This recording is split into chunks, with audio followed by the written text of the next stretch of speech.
During today's session, Mr. John Ferguson will summarize a large survey carried out on critical illness products in Hong Kong, Singapore, Malaysia, and China.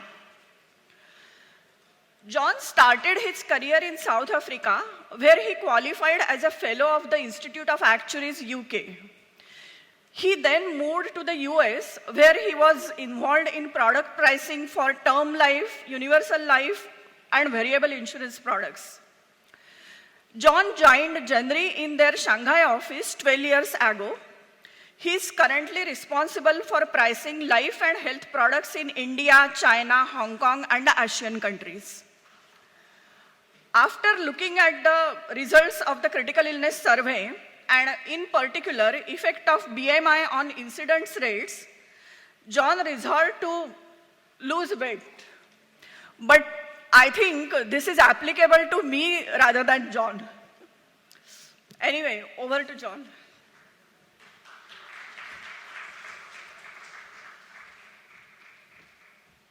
Thank you very much for that introduction. As Pomina said, this is going to be a talk about our critical illness survey. I've only got about 30 minutes, and I'm going to try and get through it really quickly. This is the 7th survey which Genri has conducted. We started way back in the early 90s, and in fact, one of the motivations for this was the former CEO of the Asia-Pacific region, Wolfgang Droste, who retired a couple of years ago. Dr. Droste was involved in reinsuring the very first critical illness product in South Africa back in 1983, 84, I think it was, and he came up with a sound pricing basis for it. The product was launched, and then afterwards they decided they had to work out how it should be priced. And he's always had an interest in critical illness, and he very much promoted this survey. So during his time as CEO, this is when the survey started in Asia. The most recent survey we cut down to only 4 markets. That's Hong Kong, Singapore, Malaysia, and China. We had in previous surveys been expanding it, but we found the time taken to analyze and clean that data was just growing to be too large and a lot of data problems. So the idea was focus on the bigger companies, on the more important markets which have provided us with good data in the past, and do more detailed analysis. So that's what we tried to achieve.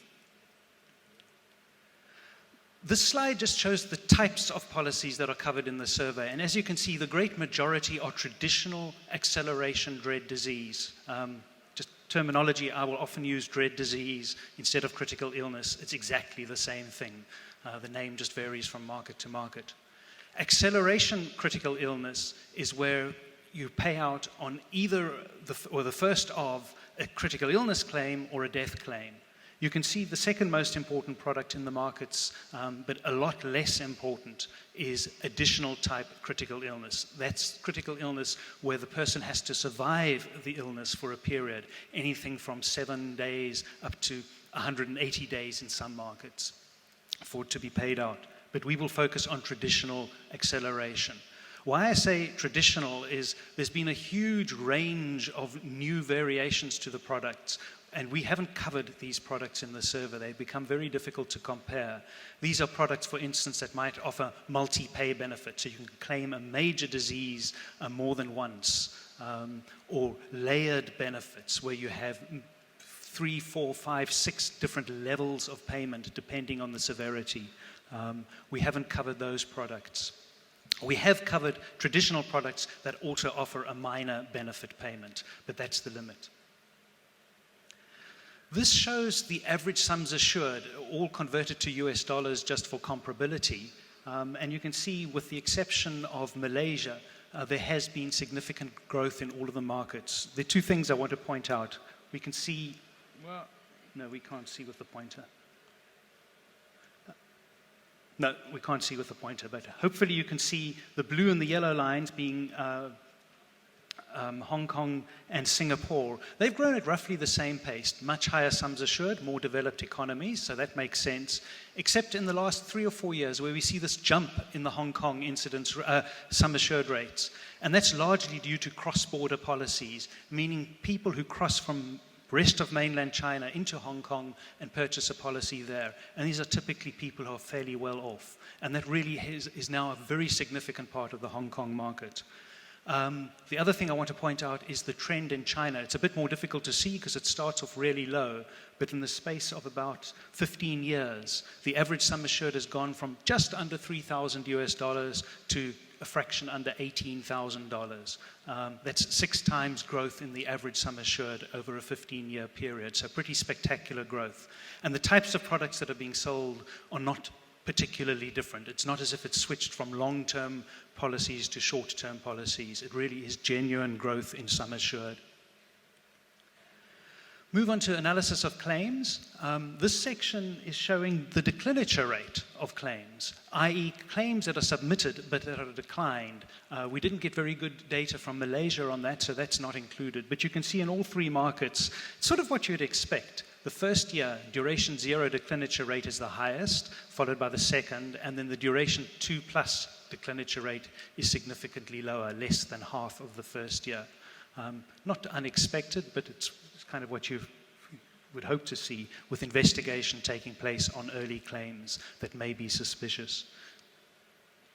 This is also looking at the decliniture rate, not by duration, but by claim type. So we've split the claim types into 3 sorts. Minor diseases, so these would be things like angioplasty, which might pay out a 20 or 25% benefit, or it might be a carcinoma in situ, so something that is a precancerous disease.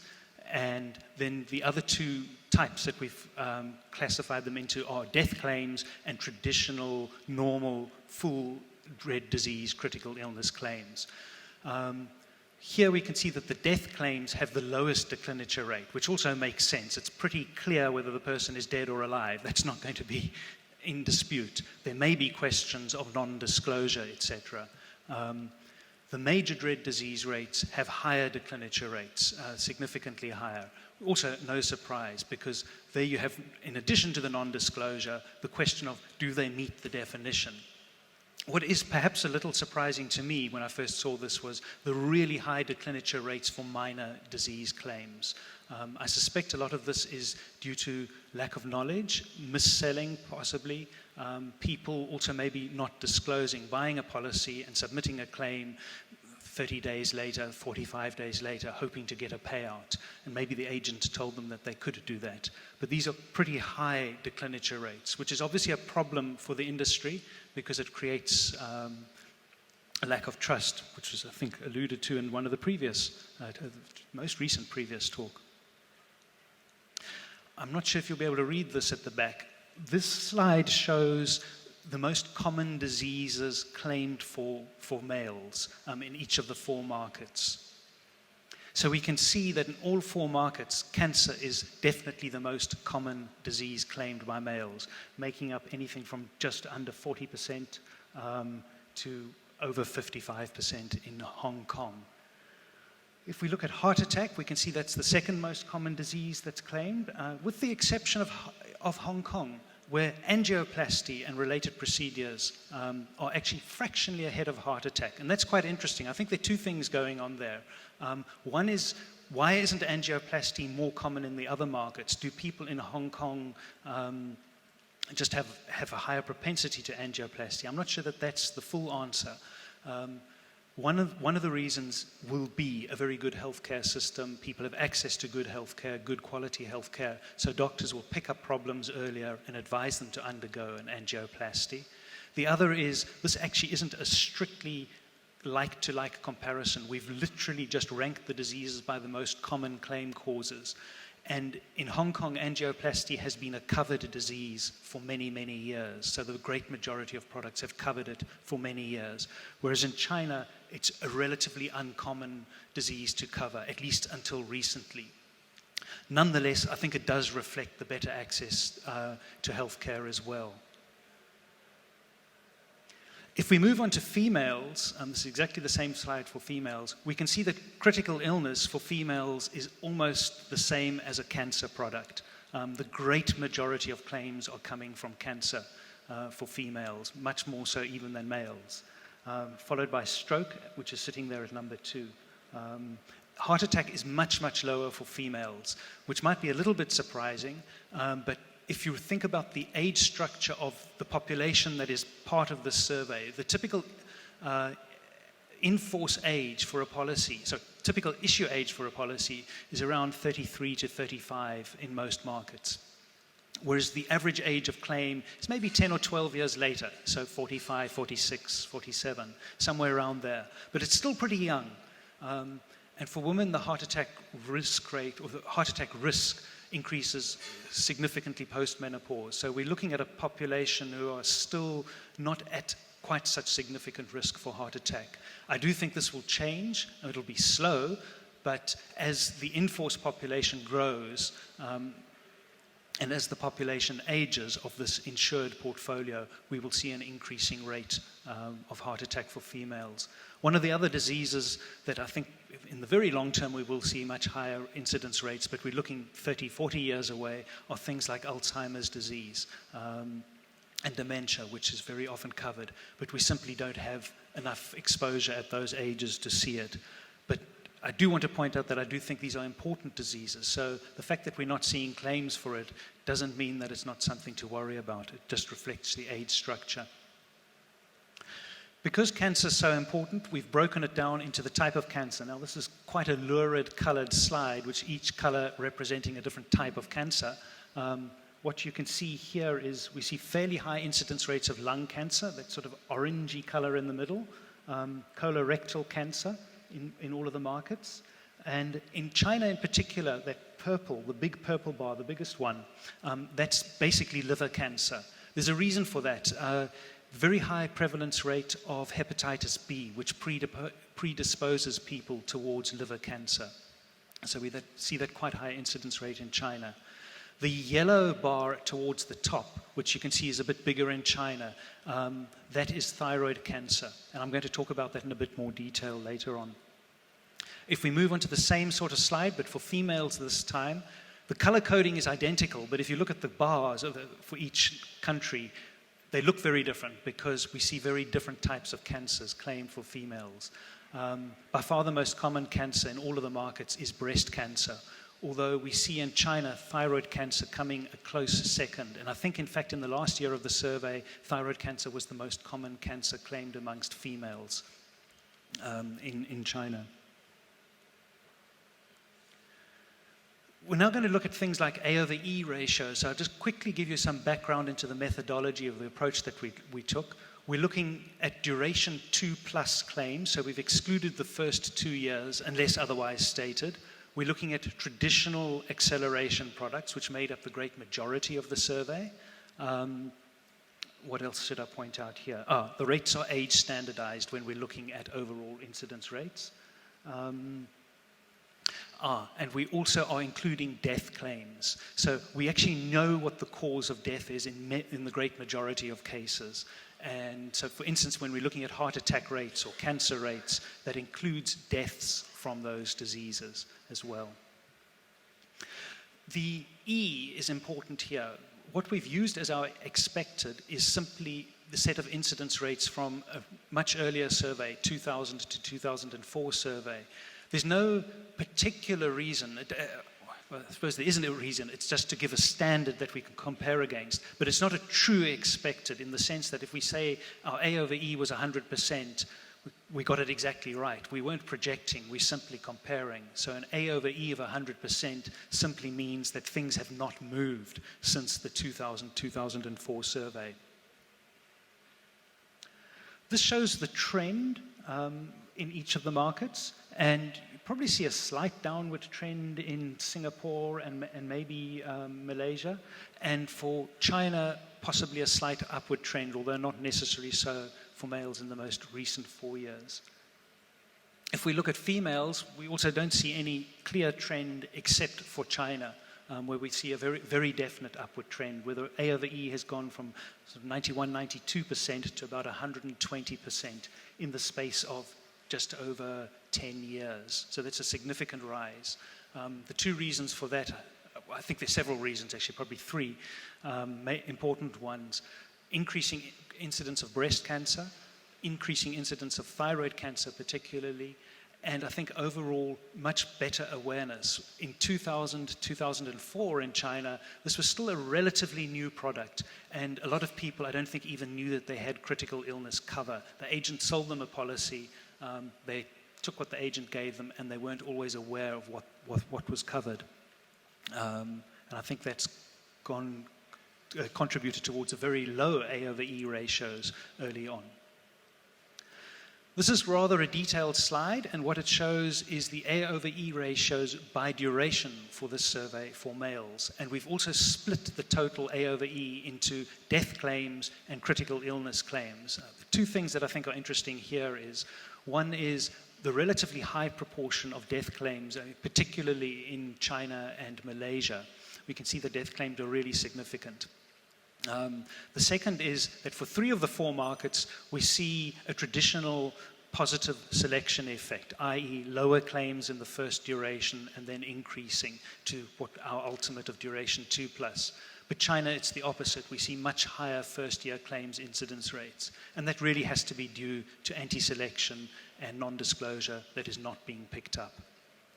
One of the reasons for that is, despite the increase in the average sum assured in China, there are still lots of very small policies being sold, and these A over E ratios are by count rather than amount. And if you're selling a very small sum assured policy, it's questionable whether you want to put in the time and effort to look into non-disclosure. And secondly, in China, it can be quite difficult to prove non-disclosure. There's no centralized medical records, whereas in markets like Hong Kong and Singapore, it's much easier to prove non-disclosure if you suspect it. This is the same graph, but for females. 2 things to point out here. Once again, is the anti-selection we're seeing in China, which we don't see in the other markets. It's in the first-year anti-selection. And the second is the much lower proportion of death claims amongst females. So the great majority of claims in all of the markets are for dread disease, for critical illness itself, rather than the death. We also calculated A over E ratios for individual companies. We're obviously not going to disclose the companies, although we went to the individual participants so we could show them how they compared with the market as a whole. And we calculated these A over E's split by male and female. What I want to focus on here is the last column on the right, which is the difference between the best company and the worst company in the market. So for males, we can see that the worst company have experience rates that are at least 60% higher. For females, it's a bit lower, varies from 30% to 50-something%. But clearly quite a difference between the best and the worst companies. Your initial reaction is, oh, well, different companies have different socio-economic groups that they target. And of course, if you're targeting a lower socio-economic group, you expect your experience to be worse. In fact, that isn't always the reason. In China, for instance, we found that the companies that had very poor A over E ratios for females often had very good A over E ratios for males. And what the dynamic behind that is once again the thyroid cancer and the breast cancer, is those companies are typically in the big tier 1, tier 2 cities. People have good access to healthcare, they're going for screening, and the cancers are being picked up earlier in the female population, leading to higher claim rates. Conversely, the male population, also health aware, but the cancers that you can screen for males, particularly in this age group, it's really not so much of an issue. Anyhow, I thought that would be quite interesting to see is the difference between the best and the worst companies. I said I'd talk more about thyroid cancer. This shows the trend in the incidence rates. These are incidence rates per mil, so we can see China has gone up to about 0.17 per mil incidence rate just for thyroid cancer. And if we look at for the other markets, we don't really see any clear trend. It's just too volatile. There are not that many claims. If we look at females, we see pretty much the same pattern, except at a much higher level. So we're seeing for females, the incidence rate is about 0.55 per mil just for thyroid cancer. What's going on with thyroid cancer? Why is this such an issue? Well, let's go into a bit of background. There are 4 types of thyroid cancer. By far the most common is papillary thyroid cancer. And the prognosis for papillary thyroid cancer, if it's caught early, is actually really good. I've seen figures that show that people who are diagnosed with papillary thyroid cancer have a higher life expectancy than people who are not diagnosed with any cancer at all. So saying papillary thyroid cancer, you have a better chance of living than somebody who's got no cancer at all. There is an explanation behind that, even though it sounds rather bizarre.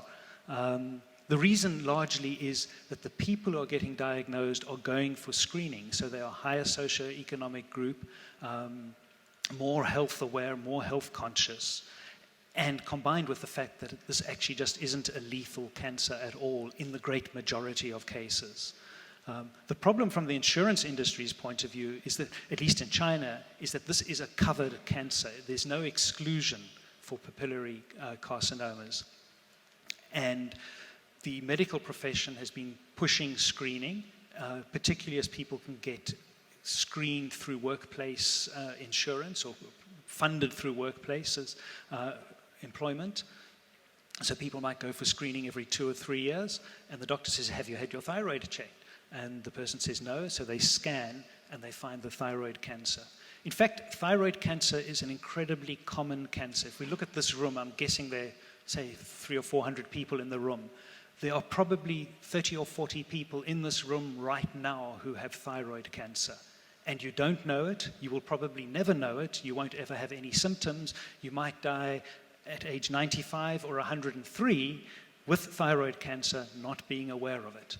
Because in the great majority of cases, this type of cancer just sits there, doesn't necessarily grow at all, and it certainly doesn't cause you any problems. So cancer in itself, which is a really scary disease to most people, doesn't necessarily have to be that scary. But when you're screening for it, you're introducing a lot of unnecessary worry in many cases. And the best medical advice in the majority of cases is not actually to screen for thyroid cancer unless there are symptoms or particular reasons, but it shouldn't be carried out through mass screening. Yet this is what we're seeing happening in China. Is it something that's unique only to China? Could this be happening in India, for instance? Well, in India, T1 cancers, T1N0, M0 on the TNM staging scale, they're excluded. And that actually excludes the great majority of this increase in thyroid cancer. The great majority of what is being diagnosed is T1, N0, M0, the very low lethality cancers. We did an investigation into one particular company in China, into their thyroid cancer claims. They had over 1,000. This was quite a number of years ago. And what we did find, which was interesting and slightly disturbing, was that about 25% of those thyroid cancers were T1N1, meaning the cancer has spread to the lymph nodes, which is something that is normally regarded as not a very healthy sign. We suspect that in the case of thyroid cancer, this actually may also not be something to be worrying about too much. But it's definitely an area that we'd like to investigate more. The reason we say we shouldn't be worrying about it, we think we shouldn't be worrying about it too much, is we don't believe that those people are all going to go on and develop a serious cancer that spreads and is life-threatening. Just to finish off on thyroid cancer, this is what we've seen in Korea in the general population. Korea is actually 3 or 4 or 5 years ahead of China.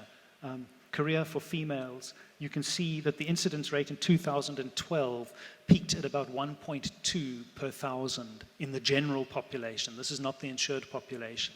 Very similar reasons to China. People could get screening through the workplace. Slightly different in that doctors were competing for patients. So it's private healthcare in Korea, unlike state-provided healthcare in China. But doctors would then advertise, "We've got the latest screening equipment. Come to us. We'll pick up anything wrong with you." And that's exactly what has happened. There's been a bit of a kickback. Certain doctors in Korea have said, "This is over-diagnosing. You shouldn't be putting people through this diagnosis. It doesn't save them anything, and it introduces a lot of unnecessary worry." Many people will end up having a thyroidectomy, which has a lot of side effects. So the incidence rate has actually come down in Korea, although it still remains at a pretty high level. This is the last section that I want to look at. In China, we got some more detailed information from some of the companies, and one of the ones we got was BMI. Most companies were actually able to provide us the BMI of the insured life. Now, these, in the great majority of cases, are self-reported. But what is really interesting to me here is the steady upward curve. So if you're in the 17 to 18 BMI group, which is pretty thin, up to the 29, 30, which is just below obese. There's just a steady increase with a slight blip for the males at the lowest, or the second lowest group. This is not what our underwriters have been telling us in the past. They've said that the risk for very low BMI, below 16, 17, below 17, 18, yes, that would increase. But it should be fairly flat all the way up until about just below 25. Thereafter, an increase. But this slide is showing something different, which is why I think I need to get my BMI down if I want to live a long and healthy life. What is driving up the incidence rate when we have a higher BMI? Cancer to some extent, but particularly heart attack and stroke, which also makes sense, the overweight being one of the big risk factors.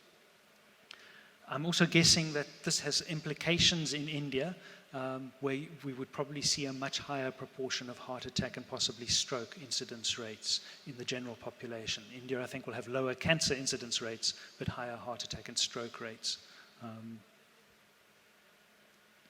We also did regional analysis. We actually went right down to the city level in some cases in China. I don't expect you to be able to read those individual A over E ratios at each province, but just look at the general coloring of the picture. You can see the Dongbei region of China, the northeast of China, has very high incidence rates. This is interesting to me because China is a relatively homogeneous population. 90% of the people in China are ethnically Han Chinese. Yes, there are dietary differences, but not necessarily major dietary differences, and yet we're seeing this very high incidence rate in the northeast. If we compare the top 3 provinces, meaning the highest A over E, with the lowest 3, we can see that their experience is almost double that of the lowest 3. To some extent, this would reflect the kind of companies that are active in those provinces, or the socioeconomic groups that they're targeting, but I think there really is a very genuine difference here. This increase in the incidence rate in the high provinces is also driven largely by heart attack and stroke. We can see incidence rates for stroke that are literally 5 times higher in those northeast provinces. Maybe higher smoking rates, definitely higher alcohol consumption rates. That's driving that. If we look for the same sort of slide, but for females, we see the differences aren't quite as big, although they're still pretty significant. The worst 3, the highest 3, are 69% higher than the lowest 3. We also see a bit of a shift. The northeast is still bad, but we can see the Tibet, Xinjiang region being not so good, and we see some along the coast. We can see some high red marks, and in fact, females in Shanghai are in the worst 3. They SC refers to no, not SC. Shanghai, I think, is down there somewhere. But this is again a reflection of the thyroid cancer and to some extent the breast cancer screening that's going on in the tier 1 cities. Whereas for males, Shanghai looks very good. The last bit of analysis we did was by profession. One of the things we were very concerned about is our insurance professionals, legal profession, and the medical profession. These are the kind of people who would know how to use or abuse an insurance policy. We actually found this wasn't the case with males. You probably can't read it, but insurance practitioners have the lowest incidence rates of anybody. They're right at the bottom, followed by legal practitioners, second from the bottom, and the medical is just below the halfway mark. So no cause for concern there with the males. What we do see is unemployed people are having the highest incidence rates by a notable amount. For females, unemployed also higher, and once again, not too much concern from the legal profession or the insured profession, but we do see that medical personnel are actually the second highest claim rate amongst females. I'm guessing, because I don't know in this case, but I'm guessing it's also got to do with breast cancer and particularly thyroid cancer screening. They would have probably easier access to screening and more knowledgeable about these particular problems. I don't think it's necessary that these people are anti-selecting when it comes to thyroid cancer. There is an element of that, but we've also seen portfolios where the experience just gets worse and worse with duration, and it's driven by thyroid cancer, and I don't believe that that's anti-selection. Okay, I think that's the last slide that I had. Yep, I just have a few more thoughts that I'm going to go through very quickly. I want to point out that critical illness is not necessarily affected just by the underlying incidence rates, but it's also behavioral, how people react, as well as technological driven. So the medical technology is driving up the incidence rates for things like thyroid cancer and breast cancer. And this is definitely something we've got to face in the future. I don't mean that it's necessarily a bad thing. In the case of breast cancer, the screening is probably the right thing to be doing. In the case of thyroid cancer, it's probably not. There is also a risk. It's something we've looked at and have been very concerned about, probably pulled back our concerns a little, but is blood testing. There's a lot of talk about can you actually just take a drop of blood and detect cancers in the bloodstream? I think the short answer is that's not likely to be a problem in the foreseeable future, so the next 5, 10, 15 years. Although you can diagnose certain cancers that way, but it's not likely to become widespread for all types of cancers. But beyond that period, we don't really know. We ended up speaking to quite a few medical professionals in this field, and all of them were saying, beyond 20 years, you'd be crazy to be guaranteeing your rates, which was a bit of a wake-up call. What I pointed out when we looked at the A over E ratios for individual companies is, yes, different companies have different experiences, but it's not necessarily just a function of the market that they serve. It can be more complicated than that. There's definitely a danger of anti-selection. If you aren't able to, or you're unwilling to spend the money to investigate claims that look relatively small. We've seen that very clearly in China. And then finally, even within a relatively homogeneous population, you can get quite big regional differences, which also would be something to look out for in India. I don't know how it will pan out, what they will be, but don't think that if you've got experience concentrated from one part of the country, that it would necessarily be exactly the same elsewhere in the country. And that's all I have to say. Thank you very much.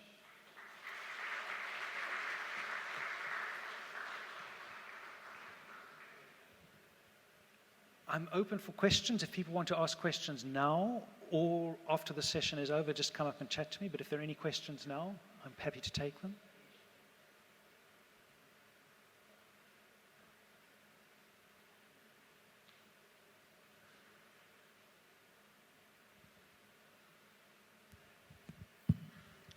My name is Abhijit, and I just wanted to understand, you mentioned that some of the cancers are because of the overdiagnosis.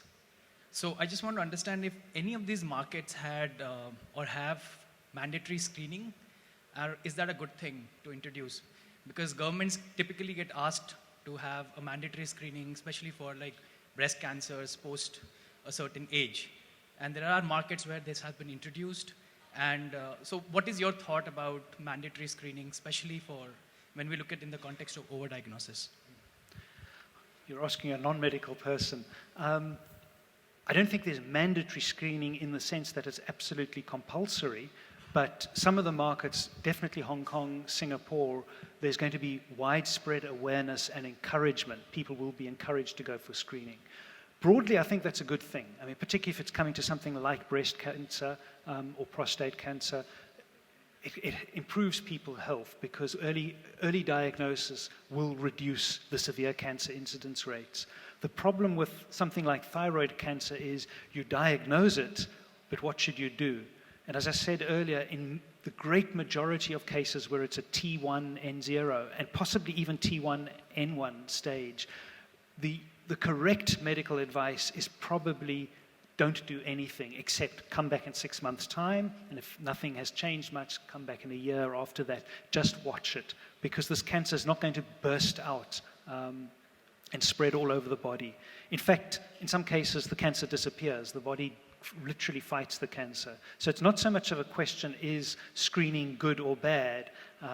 Overall, it's good, but you can be looking for too much. Breast cancer is also an interesting one, because I know in certain markets like the US, the UK, there's definitely been a reduction in the emphasis on screening. I shouldn't say a reduction in the emphasis, but maybe narrowing the range where people should be screened. So don't screen as often.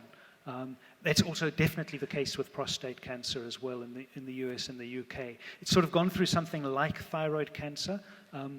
The insurance industry also in the UK definitely had a problem about 20 years ago, and in fact the reinsurers pulled out of reinsuring the products because companies were offering guarantees, and that we were seeing rates climb dramatically. And it's also felt that there's too much screening going on. For the majority of cases, you don't need to go out looking for it unless there is something symptomatic. I think with prostate cancer it's a bit more complicated than that, but yeah. Thank you very much. We don't have much time for questions. So if you have any more questions, you can catch up with John during lunchtime. Please join me thanking John for the presentation. Thank you. May I request Ms. Purnima Gupte to felicitate Mr. John Ferguson.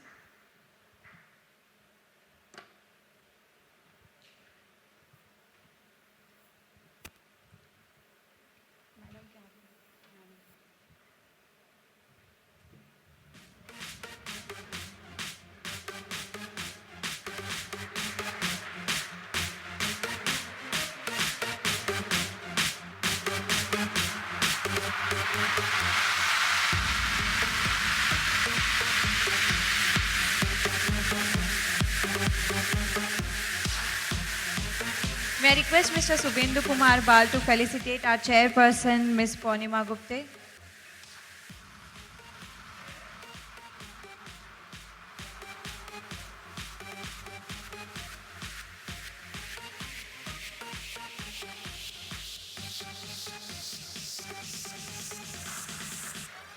Damn, son, where'd you find this? Thanks, Subhendu. There is an announcement for everyone. A delegate named Ms. Chandni is missing her bag. So if anyone finds it, please give it. May I help you counter? Thank you.